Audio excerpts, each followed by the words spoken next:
Hi everyone. We are going to continue our talk about financial life cycle. Traditional age groups. 5. Midlife, age 45 to 54. Most of them will be assisting with higher education for their children at this point, both high school and university. They need to invest heavily for a stable life, and keep updating their retirement plan. Here, people also develop estate plans. Also, retirement is around the corner.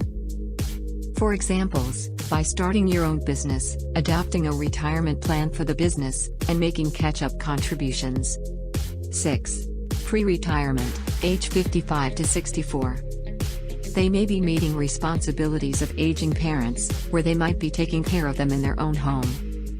At this point they should have enough for their lifestyle, both the basic and the comforts, and still have more for unforeseen expenses. This will be the stage of smart asset management. This is where they will be consolidating their assets, planning for future security, and reevaluating property transfer.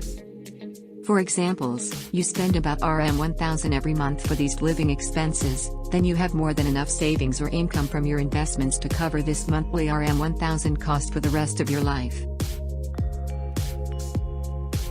Traditional age groups. 7. Retirement, 65 and above. If you did all you needed to, you should be enjoying a life of comfort. You will be reevaluating, adjusting your living conditions, and spending more on health. You will also be adjusting insurance programs for increasing risk, acquiring assistance in management of personal and financial affairs, and finalizing estate plans and your will. For examples, they learn new hobby, join social organizations, and re-engage with spiritual activities. There are 3 elements of life cycle, which are income, expenses, and savings.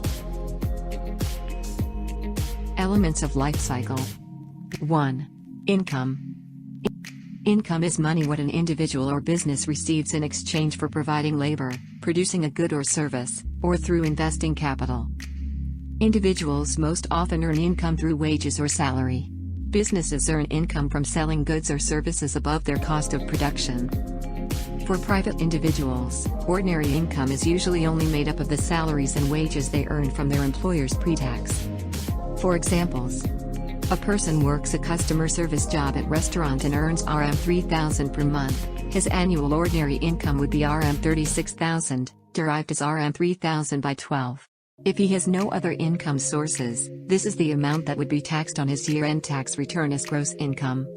If the same person also owned a rental property and earned Rm 1,000 a month in rental income, his ordinary income would increase to Rm 48,000 per year. Elements of life cycle. Incomes depend significantly on education levels and age. First of all, for educated men, income rises with age until the late 40s and then declines slowly until retirement.